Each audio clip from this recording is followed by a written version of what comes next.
Mas, menino! Matheus chegou. O que você tá esperando aqui das cartas? Eu tô esperando o que elas estiverem esperando pra mim. Eita peste! As cartas vão revelar algum segredo? Eu espero que sim, seus, inclusive. Não! Então vamos embora começar o podcast fuderoso. Simbora!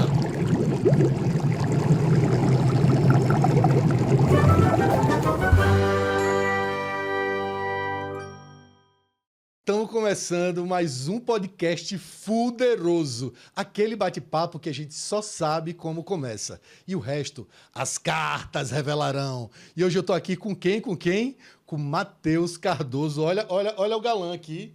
Tô me sentindo, olha. Só esse galã. Fala aí, Matheus, o que é que você espera do nosso bate-papo? E aí, galera, tudo bom? Tô muito feliz de estar aqui, muito honrado com o convite e eu espero que seja um tempo maravilhoso, gostoso, uma conversa aí com cartas, né, guiada pelas cartas. Isso é sempre muito emocionante, perigoso, talvez. A gente vai temperando aqui, que o importante é isso aí, é fazer com que o público ele vá se divertindo e se surpreendendo, né? Então, eu já expliquei aí para o Matheus como é que funciona o jogo das cartas, né? E aí, enquanto ele vai escolhendo as cartas, a gente vai puxando aqui um assuntinho com ele, né? Matheus, assim, as pessoas andaram me perguntando aqui pelo Instagram, que eu deixei lá a caixinha de perguntas, se você tá solteiro. Já posso usar a minha primeira? Não. Eu tô solteiro desde o início desse ano. Eu tive um relacionamento longo de quase 5 anos, mas que acabou. Acabou assim. Nenhum fim é massa, mas acabou tranquilo. A gente segue, enfim, de boa, se falando quando pode e precisa. Mas ele não mora aqui em Natal. E aí foi majoritariamente, eu acho que eu posso dizer assim, aberto mesmo, de coração aberto, que foi muito por causa da distância. Mas sim, Matheus Cardoso, ator e roteirista potiguar, está solteiro, pode fazer esse recorte. Hoje estamos em julho de 2024. Hoje é dia 22, é isso mesmo, Marcelo? Então, nesse momento, dia 22 de julho de 2024, Matheus está solteiro. É isso. Meu Deus do céu. Gente, Matheus é ator, roteirista, cantor, sapateador também ou não? Não, mas eu já fiz aula de hip hop e de jazz. Mas, menino... Eu não sou um dançarino que atua, mas eu sou um ator que canta e um ator que dança. Eu gosto de dizer assim. Porque eu me viro. Na cena eu me viro. Tô entendendo. E atualmente, por onde é que tu anda? Estás aqui por Natal mesmo? Aqui em Natal, na real, eu nunca não estive em Natal. Isso é até legal de você perguntar. Eu estava comentando isso com a minha diretora, Heloísa Souza, que como a gente fica com a pecha nas costas depois que sai de Natal, porque parece que você fugiu. E eu nunca não estive em Natal. Na verdade, eu fui para o Sudeste fazer trabalho, eu fiz temporada de teatro, eu fiquei 1 ano fazendo a novela. Agora, recentemente, eu fiquei um tempo em Salvador fazendo o seriado do SBT, mas eu nunca não morei em Natal. Inclusive, lá para Globo e para o SBT, o meu CPF é 59, é daqui de Natal. Tipo, a ficha que eu preencho para eles. Sim, o CEP, é de que eu moro aqui. E aí todos os trabalhos que eu fiz fora de Natal foram os produtores, os canais que me botaram lá. Então, assim, sim, também. Eu moro em Natal, no Rio Grande do Norte. E a minha casa é aqui, ali em Lagoa Nova. Mas, menino, aqui, ó, e solteiro ainda mais, pelo amor de Deus, isso é um perigo namorando. Imagina solteiro.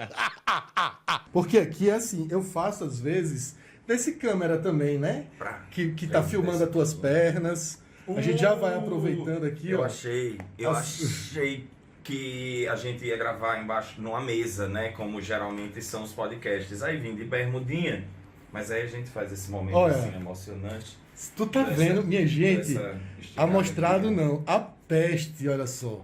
Eu sou entrevistado, né? Tem que Aí acontecer. você vai, aí você vai fazendo o sedução pra câmera, é isso mesmo? Tu vai escolher uma carta pra mim, daquela dali, a carta fuderosa, tu me entrega.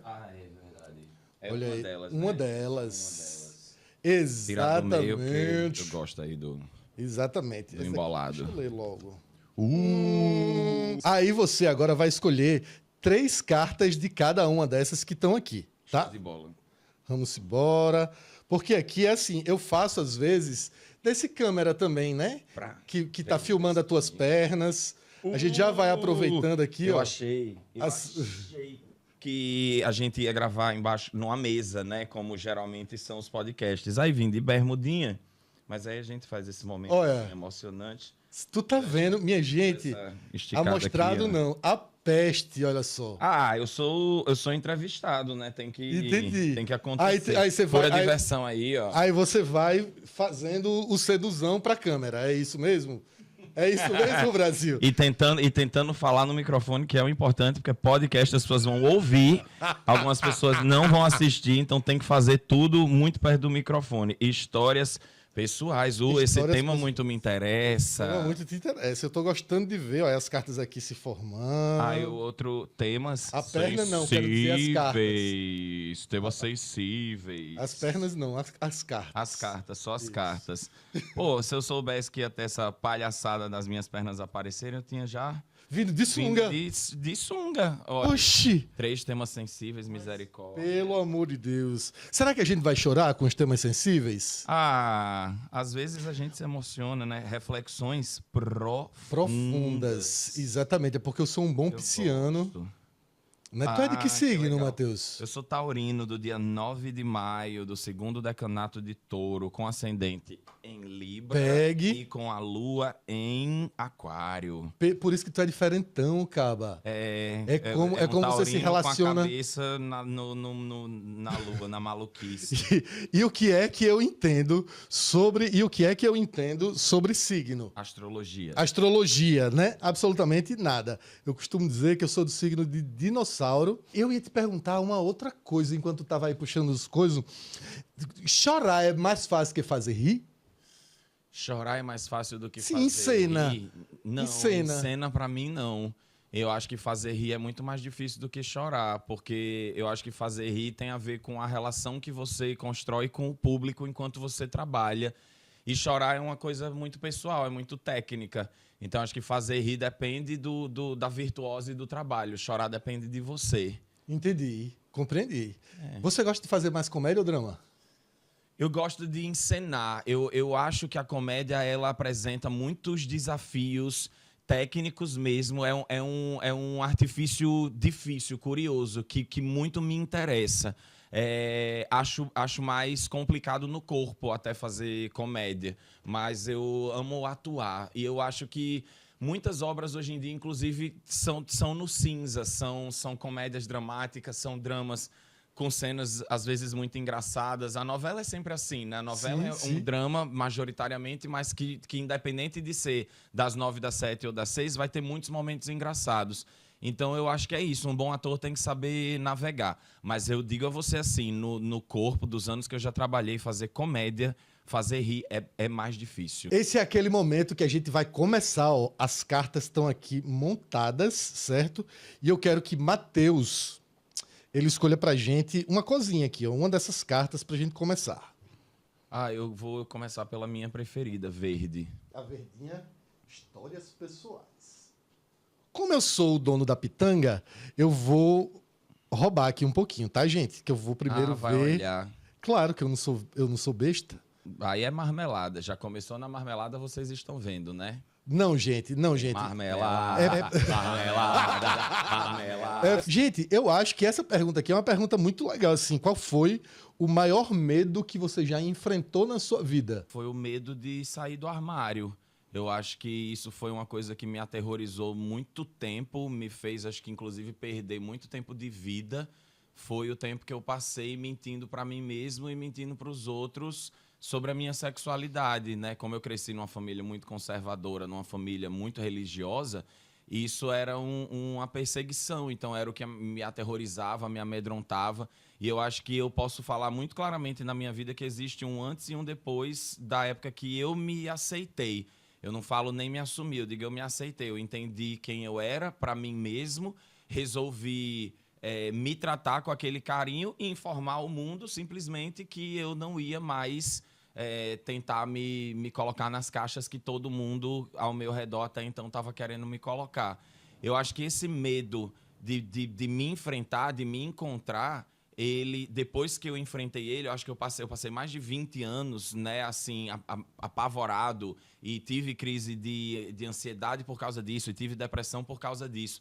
Quando eu me aceitei, o alívio foi tão grande que eu acho que aquilo me deu o clique da maturidade para eu saber, para eu poder saber o que eu iria fazer dali para frente. Tanto que eu tenho um pouco isso, eu sei que cada pessoa tem seu jeito de lidar, mas eu tenho um pouco essa sensação da adolescência tardia para homossexuais que cresceram ali nos anos 80 e 90, que é essa sensação de que você passou tanto tempo escondido no armário provando para os outros que você era uma coisa que você não queria ser, ou que você acreditava que você não queria ser, que você perdeu muito tempo da adolescência. Hoje eu sou muito feliz com a minha idade, eu vivo o presente, eu vivo o momento, mas eu tenho um pouco isso. Eu penso, cara, se eu não tivesse tanto medo de ser viado, de dizer para as pessoas que eu era uma bichona mesmo, que eu gostava de macho, que eu ia namorar homens, que eu era LGBT, que eu ia, tipo assim, que não interessava o que as pessoas achassem, eu ia seguir sendo eu, esse medo era a maior coisa do mundo. Quando eu ultrapassei ele, de verdade, assim, eu tenho medos na vida, mas nada até hoje é maior do que esse medo apavorante, tá ligado? Então, Entendi. é isso. Cara, você tocou em 2 pontos e eu queria desenvolver isso um pouquinho, porque eu acho que é bacana a gente levar uma fala tão potente quanto a sua para as pessoas, porque eu acho que isso pode inspirar, né? Hoje tem se falado muito que nós, LGBTs, a gente vive sobre uma constante pressão social, né? E a gente cresce como se tivesse um trauma, vivenciado um trauma, né? A gente vira um adulto com sintomas de estresse pós-traumático, porque falar era perigoso, gesticular era perigoso, assumir os gostos pessoais era perigoso, porque tudo poderia denunciar. E isso podia gerar uma violência. Eu, que cresci também ali nos anos 80, eu brinco demais, que não existia meio termo. Ou você era homem ou você era viado. E ser viado significava que você era meio que uma escóriazinha. Não tinha. Na TV, inclusive, no cinema, os homossexuais que a gente via eram os homossexuais caricatos. Por exemplo, eram os trapalhões, quando Zacarias se vestia de mulher para apanhar dos outros e as pessoas escarneciam ali com ele, digamos assim, né?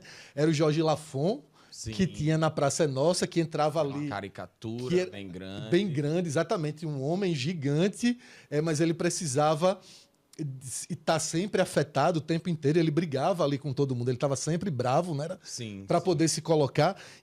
Era o Clodovil, que estava na TV, mas ele estava na TV sob como uma caricatura, sob um artefato ali também, de uma delicadeza, o costureiro, né? E todos bem exotizados, né? Quase como figuras de zoológico. Estão ali para ser vistas de longe, para serem apreciadas como essa coisa esquisita. E numa parcela muito pequena, né? Tipo, 2% do tempo de tela total de um programa, 5% do tempo de tela total de um programa. Nunca o foco, nunca o centro, né? E nunca complexo. Sempre é isso, é caricato, é para fazer rir, é para palhaçar. Não sente dor, não tem sentimento, né? Exatamente. Então, assim, eu acredito que realmente... foi muito difícil, falando pelo menos de mim, viver os anos 80, tanto que eu digo que eu não me dei conta. Eu tive namoradas, eu vivenciei a minha adolescência de forma heteronormativa, eu trago isso ainda comigo, eu ainda, como é que chama, embora eu tenha quebrado muito com o preconceito que existe em mim, porque isso acontece, a gente acaba interiorizando, e às vezes a gente olha para o mundo com um pouco desse preconceito, mas a gente vai se trabalhando para tentar ser melhor, né?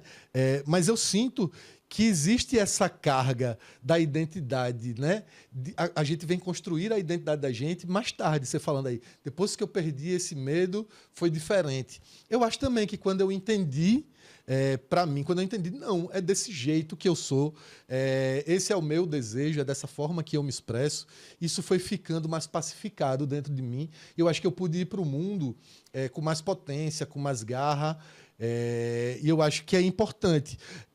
O que você diria para essas pessoas que elas ainda têm esse preconceito dentro de si, que elas não sabem ainda o que fazer bem ali dentro do seio familiar, que tem medo de não serem aceitas? Cara, eu acho que a primeira coisa, muito massa a sua reflexão, e eu me identifico 200% com a sua história, com as suas, enfim, com o seu relato. Acho que a primeira coisa, Se você vive num contexto de preconceito, de opressão, de perseguição, não sei a idade, né, das pessoas que vão estar assistindo a gente, mas se você for muito novinho, só compra a briga quando você puder se sustentar. Isso é a primeira coisa. E eu estou dizendo isso justamente pela segunda parte da resposta. O que é que eu digo para essas pessoas que vivem ainda em conflito ou com seu contexto ou com seu interior? Nós ainda estamos em disputa. A nossa sociedade está em disputa disso agora. Está melhor hoje para a gente viver aqui do que foi nos anos 80 e 90, Sim. Mas não está perfeito, não está fácil, continua sendo desafiador e a gente conseguiu muito espaço, né? O discurso da comunidade, pessoas que vieram, saíram do armário, resolveram se assumir. O discurso é muito importante, independente da forma. O conteúdo de uma pessoa ter coragem de dizer eu sou LGBT, inclusive, cada LGBT que sai do armário, ele liberta ainda mais todos os outros. Perfeito. Porque nós não cabemos nas expectativas e nós não somos o preconceito daqueles que lançam o olhar sobre nós. Mas a gente ainda vive numa sociedade muito lascada, arreada, e que, do mesmo jeito que a gente ocupou espaço, a reação inversa, a reação do ódio, a reação da extrema-direita, a reação ultra-religiosa, a reação fundamentalista está cada vez maior. Recentemente, o desgraçado do pastor André Valadão falou num culto que as pessoas deviam se juntar em grupos de 3 ou 4 e fazer o serviço de matar LGBTs que Deus tinha prometido que não ia mais fazer. Ele disse isso num púlpito. Isso é um crime. Milhões de pessoas ouvem ele. Ele é um desgraçado que está nos Estados Unidos pregando para os crentes brasileiros e usando a desculpa de estar lá para cometer crimes no púlpito. E assim, ele é um homem de Deus, um milionário. As pessoas dão dízimo para aquele imbecil. Então, assim, do mesmo jeito que nós temos a Carta Magna da Constituição, que acredita nos direitos humanos, nós temos um movimento religioso no nosso país e político altamente contra nós. Então, essa verdade de quando você vai se aceitar, se aceite logo, porque a briga está aqui o tempo todo. Ainda tem gente com medo, você sabe disso. Tem lugares que a gente ainda chega e a gente recebe olhada feia, e a gente recebe preconceito, a gente escuta algum comentário tosco ou que machuca, mas a gente ainda vive nesse mundo. Então, assim, eu acho que se tem uma coisa que eu digo para as pessoas a guerra está acontecendo aqui e agora. A guerra que eu digo, a disputa. Se a gente, cada vez que a gente não fala a nossa verdade, eles ganham mais. Cada vez que a gente se esconde, o nosso inimigo ganha mais espaço. Então, assim, é escolher como você vai olhar para essa verdade. E eu digo isso, não quero pesar o clima do programa. Eu quero dizer isso para tipo assim, dar fogo pra gente, para entender que cada vez que a gente assume a nossa verdade, a gente muda o nosso entorno. Não é só sobre nós. E a guerra a gente vai deixar a opinião dos outros, o livro sagrado dos outros controlar a nossa vida, ou a gente vai ter o valor e a dignidade de se aceitar como humanos e dizer, olha, mundo, eu sou o que eu sou e eu aceito todos vocês. Então todos vocês vão me aceitar do jeito que eu sou. Um beijo.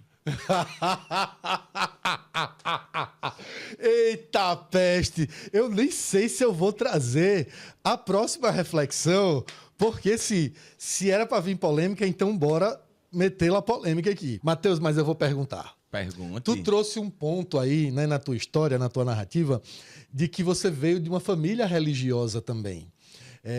E a gente viu já muitos relatos de jovens que são expulsos de casa, porque tem uma família ali religiosa. Geralmente essas pessoas, elas estão num lugar de vulnerabilidade, né? Elas não têm a quem recorrer, geralmente, e elas acabam marginalizadas, né?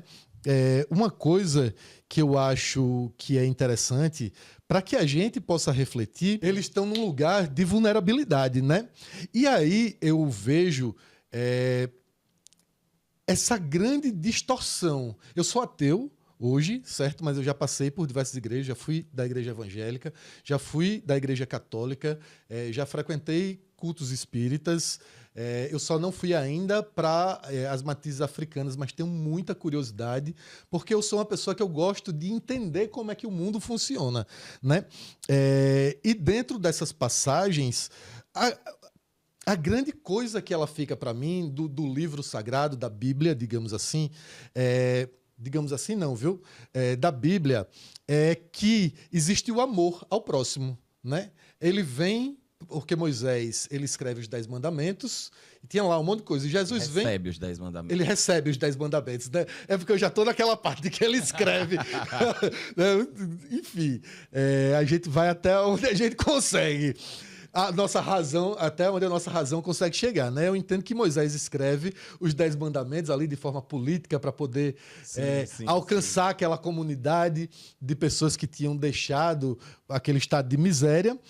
E aí depois vem Jesus, e Jesus ele vem libertar as pessoas do pecado, como? Com amor, né? E aí você vê as igrejas pentecostais, ultraconservadoras, que vem pregando não mais o amor, ela vem desvirtuando, né? Ela vem quebrando com tudo e pregando a coisa do ódio. A gente já viu um monte de meme que se Jesus fosse vivo, ele estava com a arma, quando lá ele fala que embainha tua espada, que ele não queria guerra, né?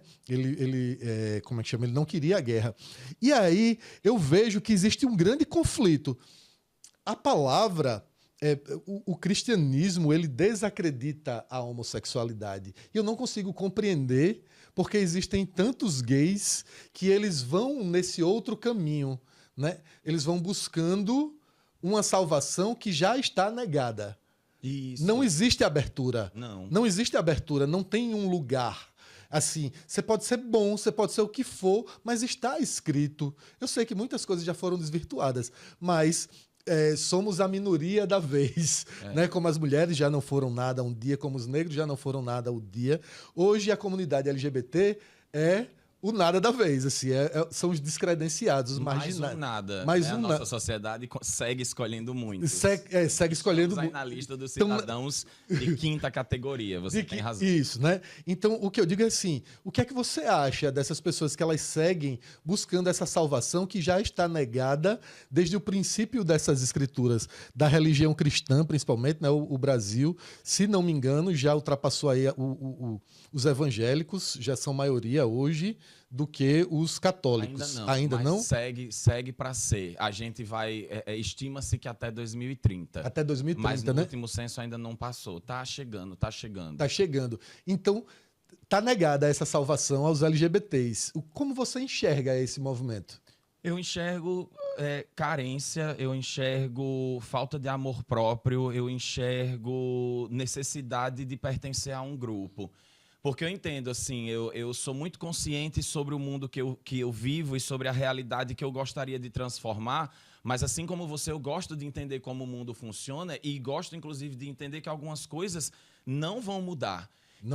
O cristianismo, ele é hoje, mais do que religião, ele é cultura. Né? Ele é formador de estéticas, de éticas, ele informa a nossa Constituição, ele informa o nosso judiciário. Então, eu acho assim, é impossível hoje a gente ser brasileiro e fugir do cristianismo, sabe? Cristo, ele é essa ideia maior do que todo mundo. Agora, a instituição também perverte o que é crístico e os ensinamentos de Cristo o tempo todo para poder ganhar dinheiro e para poder dominar. Então, a gente tem que entender que existe o Cristo, né, que a Bíblia conta a história dele, né, que temos Mateus, Marcos, Lucas e João, 4 evangelhos canônicos, que tanto os evangélicos quanto os católicos acreditam, e o Novo Testamento, que são as cartas paulinas, majoritariamente, que foi um apóstolo que né, alastrou muito o cristianismo.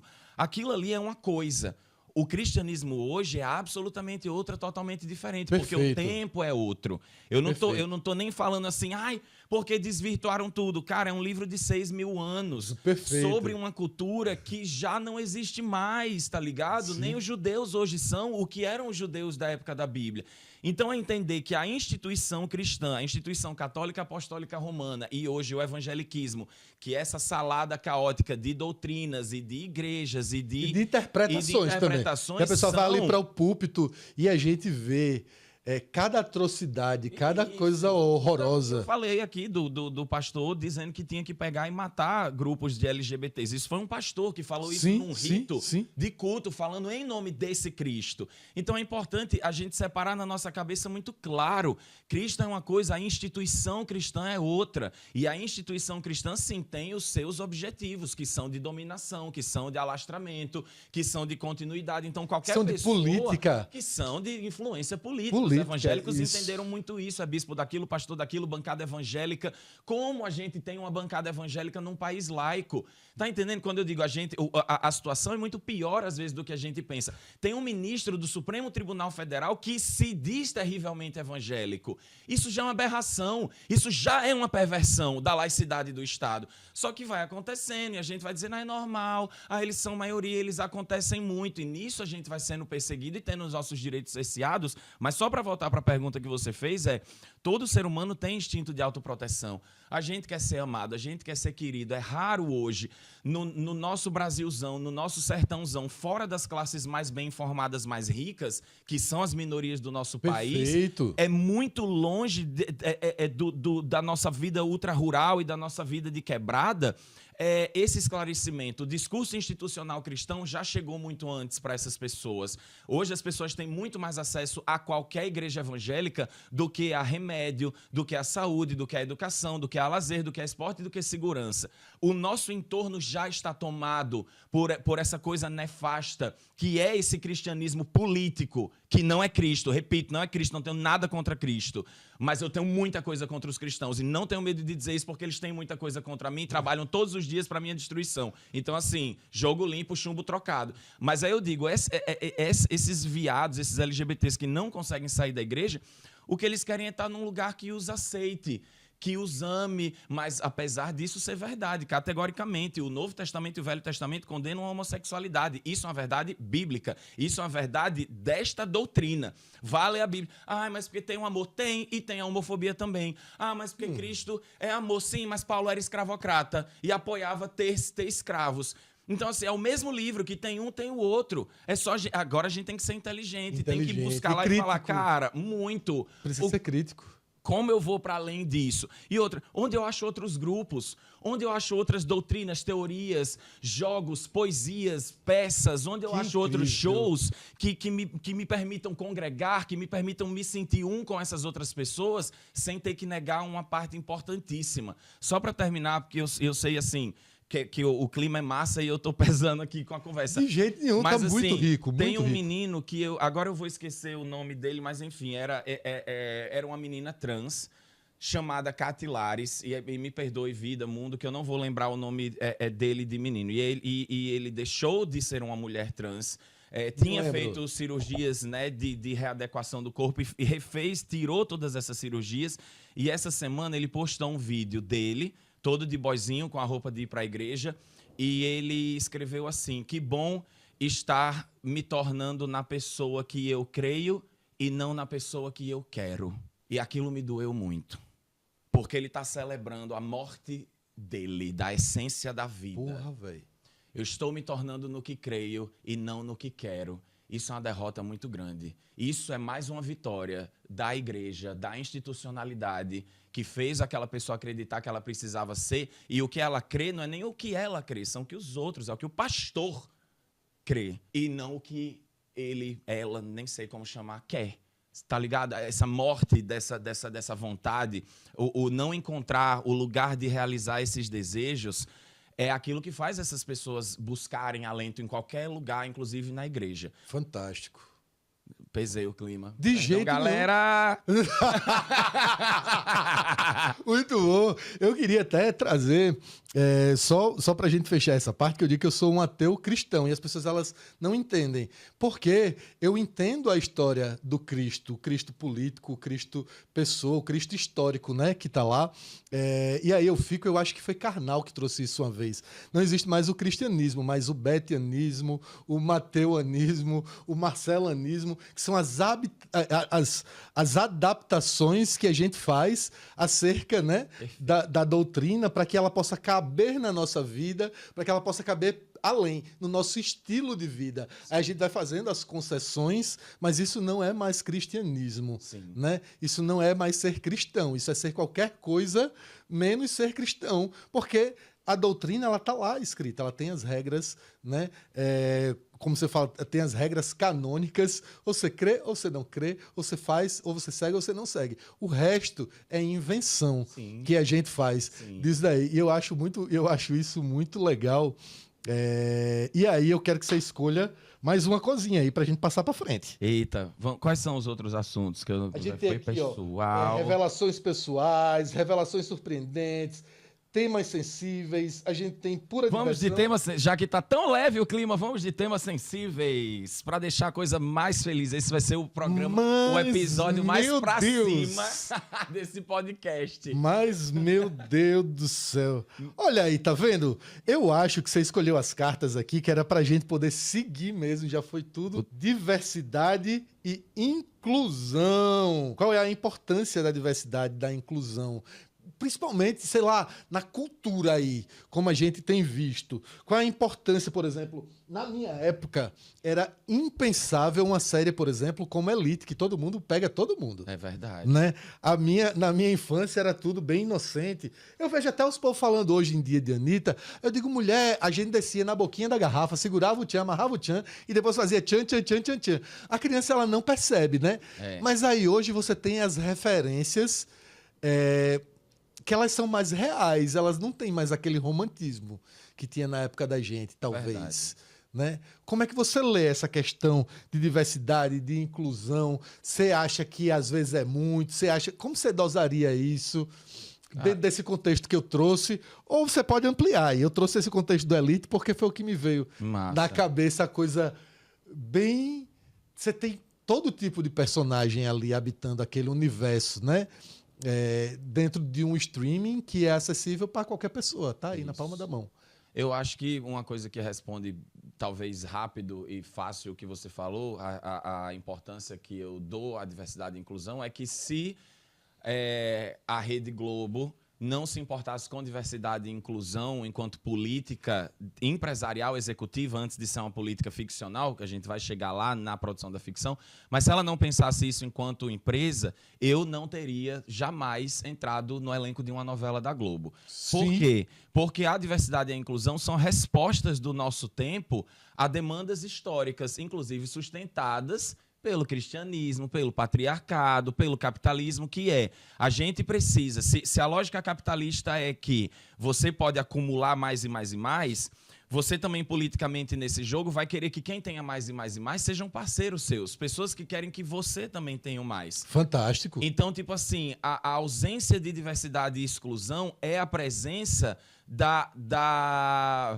do acúmulo de muito poder e de muita possibilidade de muito dinheiro na mão de poucos, e de poucos grupos, e de poucos demográficos, Sim. e de poucas identidades Perfeito. de gênero, e de poucos corpos. Então, tipo assim, diversidade e inclusão é uma resposta do nosso tempo. Eu sei que ela é uma pauta de esquerda, eu sou um esquerdista, eu sou uma pessoa política, eu imagino uma sociedade muito mais igualitária para as pessoas, mas eu digo, diversidade e inclusão é uma resposta do aqui e do agora para dizer, olha, o mundo é muito mais do que só essas pessoas que habitaram os espaços de poder e de representatividade. Aqui no Brasil houve uma demanda nordestina por dizer, por favor, coloquem nordestinos nas novelas. Vocês contam novelas inteiras sobre cidades do interior, gravam esse negócio no Sudeste e botam um monte de sudestino imitando porcamente o nosso sotaque.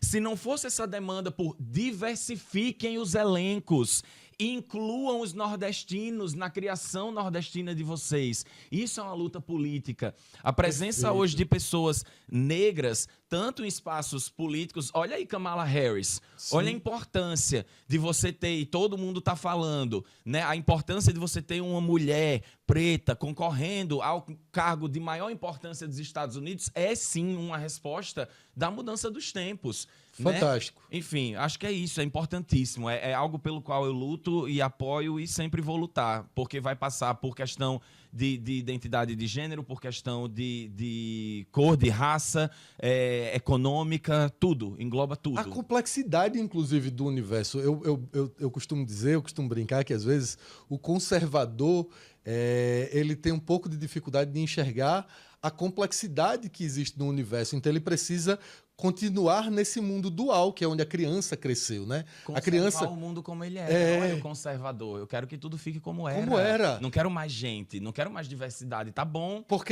porque existe uma dificuldade de se relacionar com esse mundo complexo. A coisa ela não é tão simples. Ela precisa de uma explicação que demora um pouco mais. Ela precisa de um pouco de aprofundamento na história. Ela precisa de um pouco de entendimento do ser, do que constitui o ser, né? O Beto, indivíduo. se a gente inclui mais, os espaços vão diminuindo. Sim. É uma questão também de abrir mão de poder. Perfeito. E aí pega no bolso. Tipo assim, olha a luta aí, a discussão sobre o imposto dos templos religiosos. Sim. A gente tem pastores, cada vez mais pastores bilionários, morando nos Estados Unidos, morando em mansão, e o nosso governo não cobra imposto deles, porque eles têm um privilégio perante a sociedade. O que é diversidade, igualdade e inclusão? É dizer assim, ei, queridos, vocês estão acumulando demais. Dê aqui para o governo, porque o governo tem que dar para os outros. Não tem só que ter igreja católica e evangélica nessa sociedade.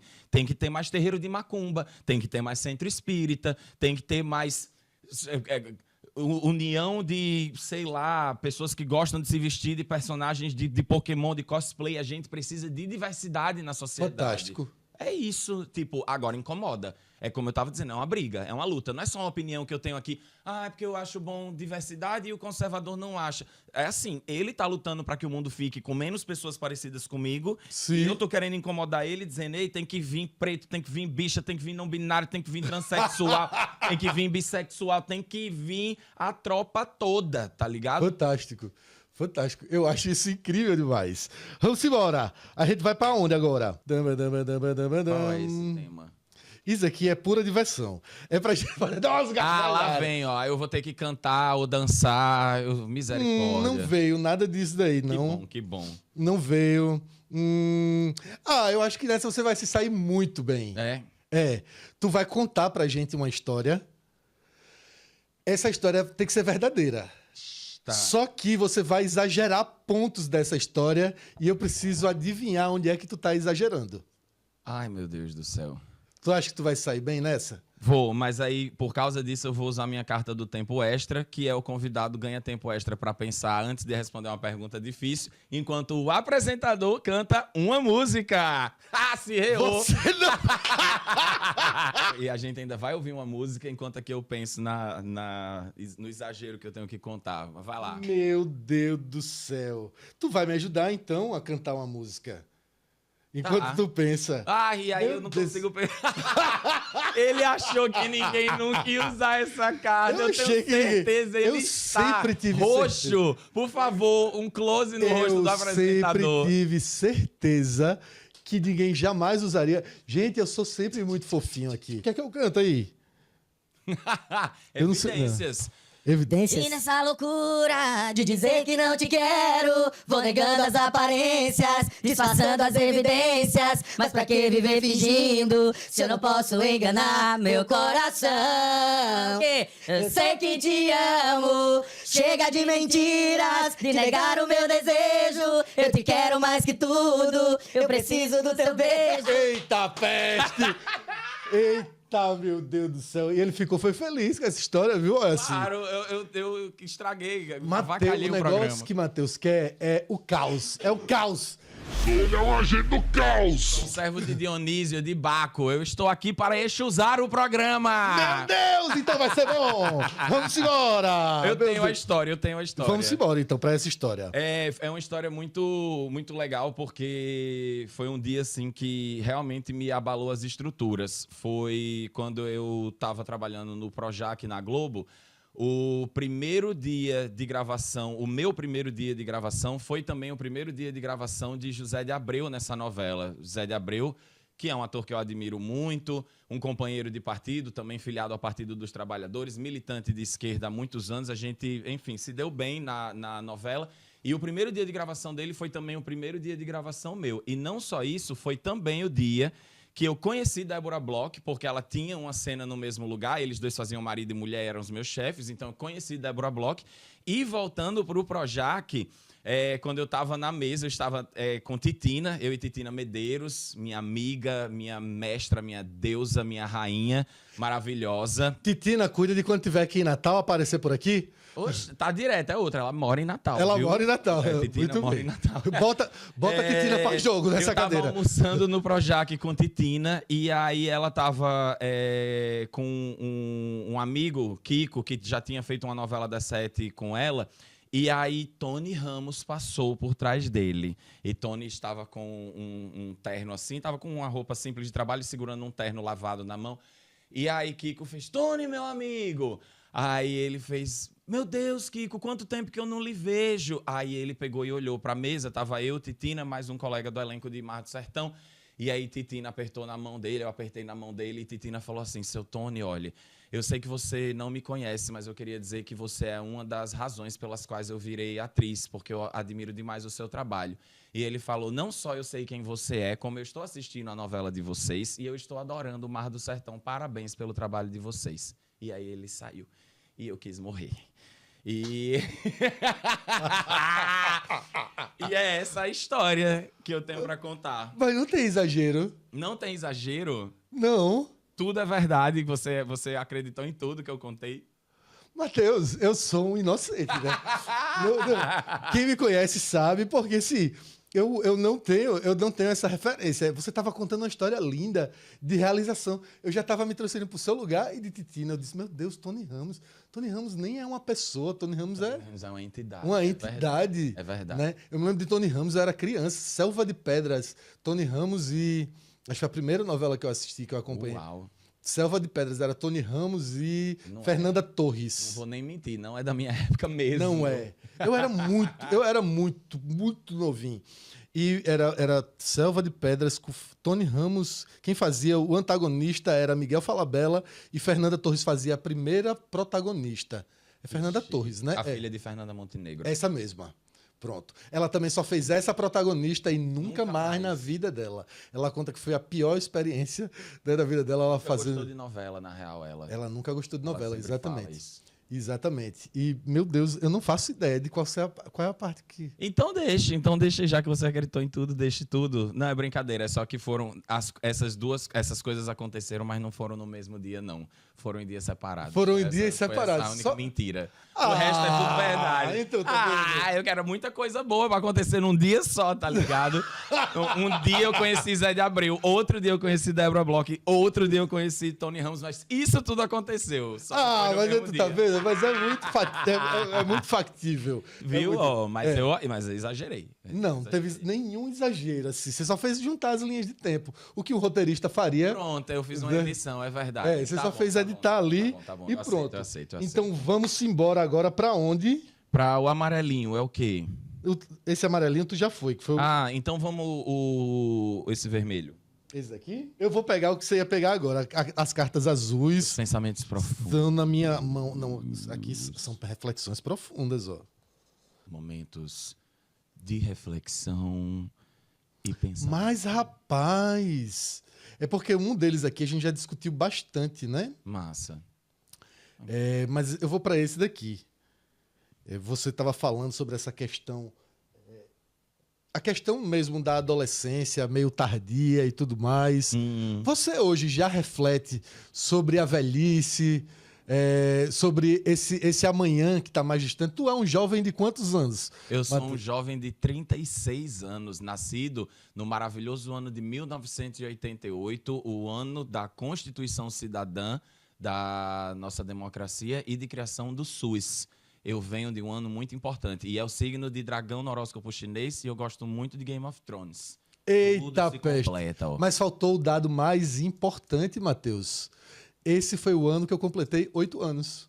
Olha, você é certinho de 80, ó. Sou certinho de 80. Somos da mesma década. Eu nasci exatamente. Você do iniciozinho. Nasci exatamente em 80. Vim com todos os defeitos e virtudes de fábrica que essa pessoa Mas pode uma vir. década excelente, artisticamente e musicalmente, arrasa os anos 80. Eu acho Queria também... ter pego mais dele, porque eu cresci, na real, nos anos 80, porque eu nasci em 88, então eu não vi nada dos anos 80, né? Eu sinto que depois desses movimentos, né, desses talentos que vieram da música de 80 para até 90, chegando ali no final dos anos 90, eu acho que o Brasil ficou meio assim, de movimento dentro da música, no sentido amplo da coisa. Eu não sei se os programas eles ajudavam mais os artistas a se popularizarem.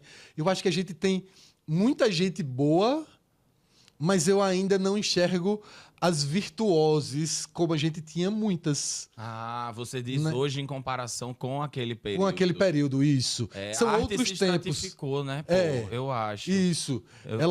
Ela dá uma... É como se a gente tivesse muitos talentos, mas a gente não tem aquelas virtuoses. Talvez a gente estivesse descobrindo ali ainda, né? Tu acha? Eu não sei. Eu fico assim pensando se não é também a nossa relação com o tempo.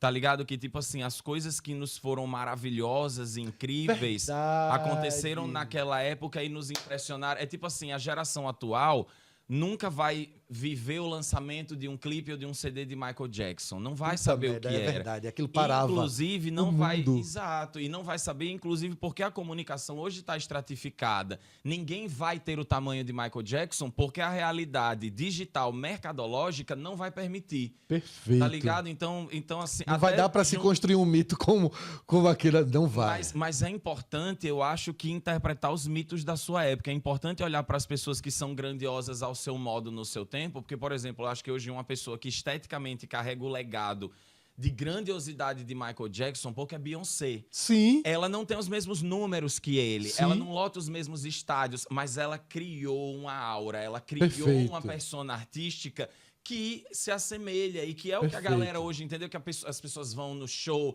e sentem aquela catarse de culto e adoram e celebram ela como uma deusa no palco, porque também Michael que criou um pouco essa estética, Sim. Madonna que repete, Madonna que tá viva até hoje, Sim. uma virtuose dos anos 80, foda. que o mundo, né, que o tempo, o etarismo, a velhice não conseguiu matar. Sim. Então, eu penso, respondendo, juntando esse assunto da arte com a carta, eu penso na velhice porque eu acho que a gente precisa ser gente do nosso tempo o tempo todo.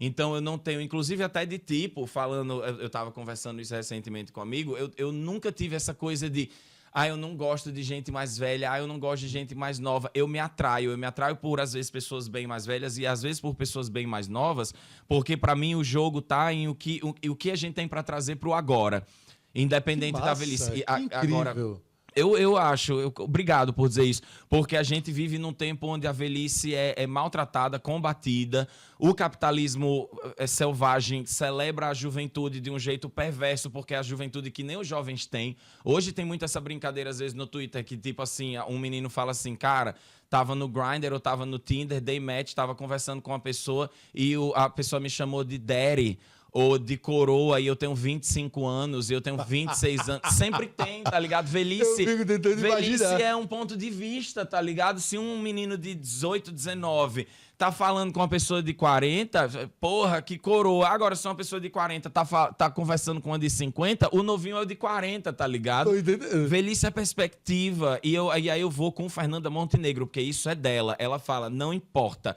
Você pode ter 80, 90, ela está com 94 anos. Você tem que ser uma pessoa do seu tempo. Responder ao seu aqui e ao seu agora. Ao seu movimento. Então, assim, sim, nunca mais teremos os Beatles. Mas que sons de rock alternativo estão existindo hoje? Perfeito. Quem tá aqui do meu lado, aquela coisa de diversidade e inclusão. A gente não vai ter muito essas virtuoses únicas e grandes, porque hoje nós temos muitas pessoas competindo. Isso. E dizendo, eu também sou virtuoso, eu também sou, ei, olhe pra mim, ei, olhe pra mim, Fantástico. buscando os seus 15 minutos de fama. Mas eu acho que a gente, se apoia a diversidade e inclusão, tem que tentar olhar para mais lugares, tem que tentar assistir outros filmes, escutar outras músicas. Isso também é político. Que incrível. Eu fico aqui só babando, né? Pô, eu acho... Que bom que a conversa tá boa, pô. Eu acho muito massa conversar com alto nível, assim. Você é uma pessoa muito preparada, né? Você não é só um rostinho bonito, você é uma pessoa preparada, é muito bacana o seu ponto de vista e a forma com que você defende esse ponto de vista. Eu tô achando aqui incrível, fica aqui só babando. Usando quase todas já. Usamos quase todas. Revelações surpreendentes. Eu já falei tanto também que eu acho que não vai ter mais nada surpreendente a essa altura do campeonato. Aí eu vou inventar. Inventa. Tá? Ai, Quem sabe Deus faz Deus. ao vivo. Quem sabe faz ao vivo, né? Meu Deus do céu, pelas caridades. Puxa mais cartas. Quer que eu puxe mais 3? Quer que eu puxe mais 3? Pra lhe dar mais ideias? Não, eu mesmo posso fazer. Deixa eu só ver aqui uma coisa. Aqui, como a bola... Eu uso isso daí, sabe? Como a bola é minha... O jogo sem regras. Eu amo. Não, o jogo amando. tem uma regra. É que você inventa todas elas. Na hora. Isso mesmo. Pronto, tá ótimo. Então, eu vou puxar daqui de pura diversão, Valha. Agora é com você. Você vai virar o entrevistador. Oh, que legal. Você vai ter 3 rodadas de perguntas. Eu vou deixar você puxar aí, o que você quiser. Ah, é? É. E eu ainda posso... Ainda tem mais essa. Tem. Ah, Isso aí é essas carta aqui explosiva. são É. as... Isso aqui, reflexões profundas. Aqui. Eu vou manter a gente no tema de reflexões Tu- profundas. Ah, isso é legal. Ih, Estamos aqui no podcast Fuderoso, com a apresentação de Matheus Cardoso e o meu querido convidado, que é de fato o apresentador, vai agora responder. Querido Beto, aonde você se imagina e como você imagina a vida daqui 20 anos, ou seja, no ano de 2044, como estarás, como estaremos, como estará o mundo? Meu Deus do céu. Eu vou estar com 64 anos de idade, né? Eu acho que eu vou ser um velho chato. É tudo que eu sei lhe responder com toda certeza. Eu acho que eu vou ser um velho chato. Porque não faço ideia, eu não sei. Eu acho que eu vou ser um velho chato. Eu espero estar num canto que seja confortável, numa consciência que seja confortável. Eu falo mais no lugar de consciência. Sim. Eu confesso a você, Matheus, quem já acompanhou outros episódios aqui, já viu eu contar essa historinha, né? Eu já vim de um lugar de uma depressão muito profunda. Então, até um certo momento da minha vida, é como se eu trabalhasse sem a perspectiva de viver, né? Então, eu ia vivendo muito intensamente o momento. Depois de alguns anos de terapia, e eu fui compreendendo esse meu lugar, eu costumo dizer que eu fui começando a pensar a longo prazo faz pouco tempo. Então, o exercício de envelhecer é algo que eu estou aprendendo enquanto acontece. Eu não sei como vai ser... Perdão.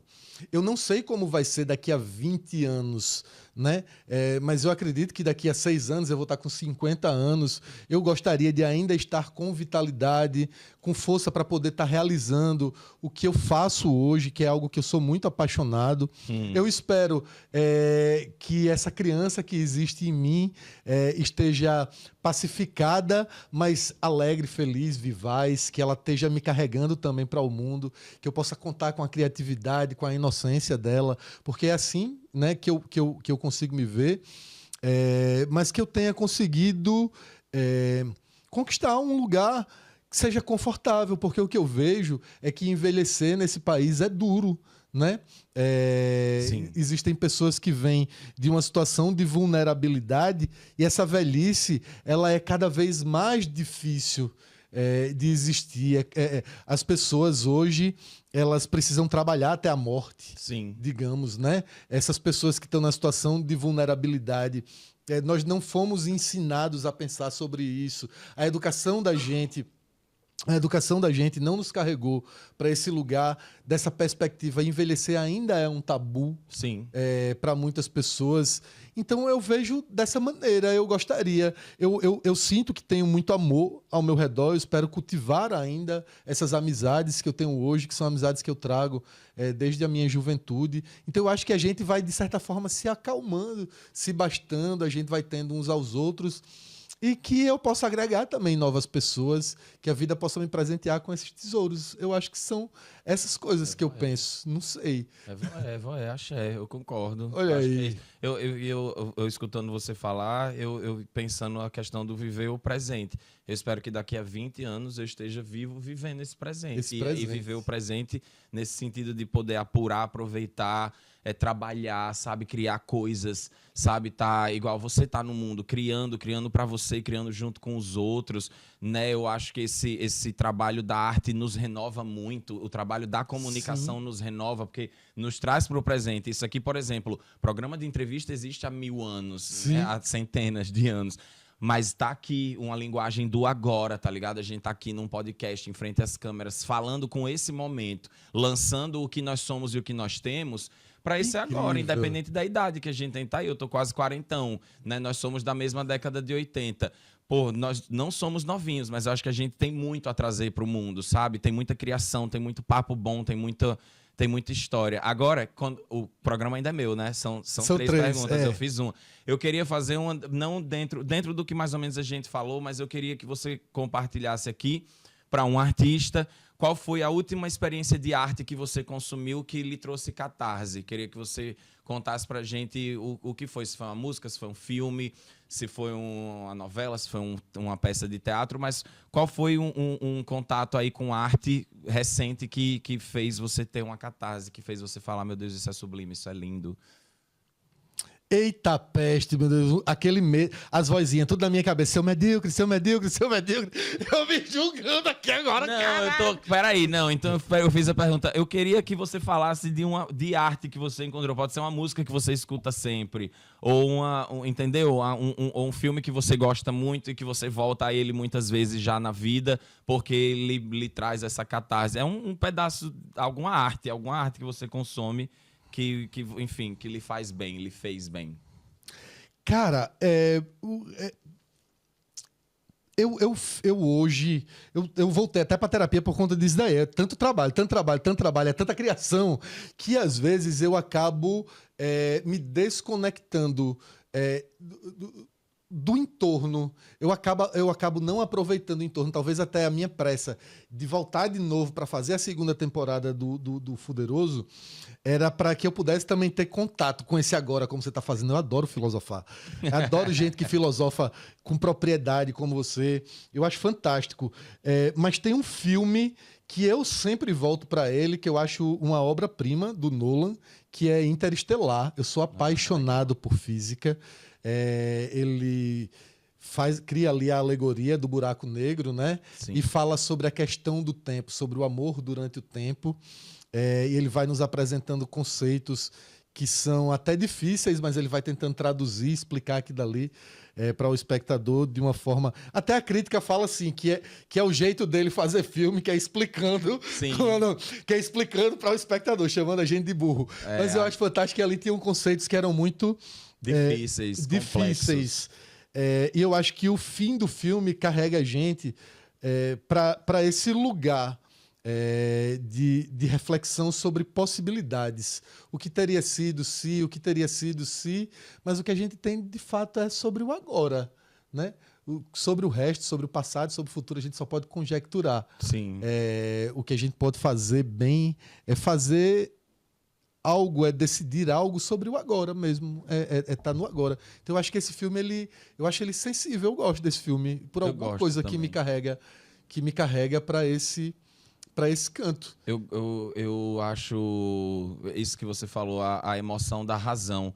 Quando se disse, as pessoas dizem que Nolan explica muito. Eu vi uma crítica a ele e a Interstellar dizer que ele é um diretor que a emoção dele é construir razão. É explicação. Isso, eu isso. acho, inclusive, que eu tinha perguntado para você o que trazia catarse. O filme antes, não sei se é exatamente o antes de Interstellar, mas tem um filme dele mais antigo que é A Origem, A Origem, fantástico. Pronto, que aquele filme é um filme que, quando eu vi no cinema, eu tive uma catarse enorme, porque assim, eu fiquei tomado por aquilo, né? Sim. Aquelas cidades virando, aqueles sonhos malucos, aquela realidade distorcida. Enfim, massa. Eu gosto Sempre bom falar demais. de arte boa. E a última coisa que eu queria lhe perguntar, para terminar aqui o meu momento apresentador, é: se você não fosse comunicador, se você não trabalhasse com o que você trabalha hoje, com o que você gostaria de ser? Eita peste! Eu digo que quando eu nasci, que eu saí, que o médico deu 2 tapinhas na minha bunda. Eu disse, diretor de cinema. Eu queria Massa. muito. Eu sempre amei contar histórias, Matheus. Eu sempre amei contar histórias de verdade. Quando eu era mais novo, eu passava horas escrevendo. Eu desenhava quadrinhos na mão, pintava com tinta guache. A minha mãe era uma incentivadora disso. Eu escrevia manuscritos de livros, grampeava aquilo dali tudo. E depois, como é que chama? Na adolescência, eu convenci todos os meus amigos a gravar o que a gente chamava de fivela, que era uma novela gravada numa fita cassete. Então tinha um roteiro. Então tinha um roteiro e todo mundo participava como um personagem e tinha um pouquinho de cada um que eu ia escrevendo ali. Quem ia pedindo para entrar na brincadeira, eu ia acrescentando. E depois a gente gravou um filme, que era um filme de ficção científica, onde eu juntava os conceitos dos filmes de ficção científica que eu mais amava, que era o Exterminador do Futuro, que era, como é que chama? Os Cavaleiros do Zodíaco, que era o que mais? Era uma mistura de vários filmes que tinham ali. Então, eu pegava a câmera, né? Eles tinham que pular de cima de uma barreira. Aí eles se arranhavam, eu fazia, não mexe aí agora. Peraí, deixa eu dar um close primeiro. Então, não tinha efeito especial. Verdade. Documentário mesmo. Documentário. O chaboque arrancado, a camisa rasgada, eu fazia guarda do jeito que tá, cheia de poeira, porque na sequência a gente vai usar essa camisa. Então, eu gostava de brincar. E hoje, eu brinco com as minhas clientes de que eu junto elas aqui na nave para que a gente possa criar a brincadeira. A minha brincadeira preferida era criar uma brincadeira. Se a gente ia brincar de carrinho, então a gente se juntava para construir a pista do carrinho. Essa pista ela era do tamanho do quintal inteiro. Se a gente ia brincar de boneco, eu gostava de juntar as pessoas para construir a fortaleza dos bonecos. Então a gente passava horas construindo aquilo. Então eu digo que hoje eu me junto às pessoas para a gente construir a brincadeira delas, que é conseguir conversar no digital. As pessoas da minha geração, elas cresceram como consumidoras de conteúdo. A gente jamais imaginou que em um momento a gente teria a possibilidade de pegar um telefone e ser o criador do conteúdo, que a gente poderia juntar pessoas, criar uma audiência, gerar uma audiência em torno de uma ideia ou de uma fala que a gente faz, ou da gente criando as nossas próprias brincadeiras. A gente jamais imaginou isso, né? Então, eu acho isso muito interessante, porque isso me traz para o agora, né? E do agora a gente fica muito inteiro. Eu acho muito fantástico e tudo mais. E, Matheus, diga. A gente já está chegando no final. Mas que conversa boa, viu? Tu gostou? Muito, muito. Eu gosto, quando você falou que gosta de filosofar, eu gosto quando a gente tem conversas honestas, sinceras, abertas e que saem, sei lá, do óbvio e do clichê. E eu gosto. Eu acho que é uma das minhas funções enquanto artista na vida, não só, né, na conversa, mas ir procurando meios, né, da gente ir encontrando esses espaços na vida para refletir, para pensar, para, de fato, mudar um pouco, parar, respirar, sentir o aqui, sentir o agora. Eu sou assim, acho que é um pouco missão pessoal minha também. Ô, meu filho, então eu agradeço muito você. Obrigado de verdade. Obrigado. E vamos embora. Galera, muito obrigado aí. Quem gostou do bate-papo, quem ficou até agora, aproveita para curtir, deixa comentário, aperta o sininho, faz tudo que for preciso e deixa perguntas aqui que depois eu mando para Matheus, tá? Vamos embora. Gira a vinheta!